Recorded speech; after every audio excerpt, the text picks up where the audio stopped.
Future కోసం పక్కా plan ready చేసుకున్నాడు ఎన్టీఆర్. పండగల వేళ ఫ్యాన్స్ ని పలకరించేందుకు రెడీ అవుతున్నాడు. ఒక్కటి కాదు, రెండు కాదు, ఏకంగా 3 సార్లు థియేటర్లలో పండగ చేసుకుందామంటూ ఫ్యాన్స్ కి హింట్ ఇస్తున్నాడు. ఇంతకీ ఎన్టీఆర్ ప్లాన్ ఏంటి? ఈసారి వచ్చే ఫెస్టివల్స్ లో ఎన్టీఆర్ ఏం చేయబోతున్నాడు? Take a look. దేవరాతో హిట్ కొట్టాడు ఎన్టీఆర్. ఇప్పుడు 3 సినిమాలను లైన్లో పెట్టాడు. వాటి రిలీజ్ కోసం పక్కా ప్లాన్ అప్లై చేస్తున్నాడు. 3 సినిమాలను 3 పండగలకు రిలీజ్ చేయబోతున్నాడు.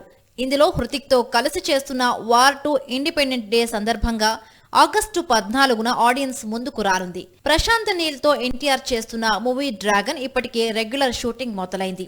ఏప్రిల్ నుండి ఎన్టీఆర్ అందుబాటులో ఉంటాడు. నవంబర్ కల్లా షూటింగ్ పూర్తి చేసి 2026 సంక్రాంతికి విడుదల చేయాలనేది మేకర్స్ ప్లాన్. తారక్ చేతిలో ఉన్న మరొక క్రేజీ ప్రాజెక్ట్ దేవరా 2.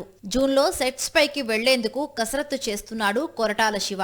పార్ట్ 1లో ఉన్న చిక్కు ప్రశ్నలకు సీక్వెల్లో సమాధానం ఇవ్వబోతున్నాడు.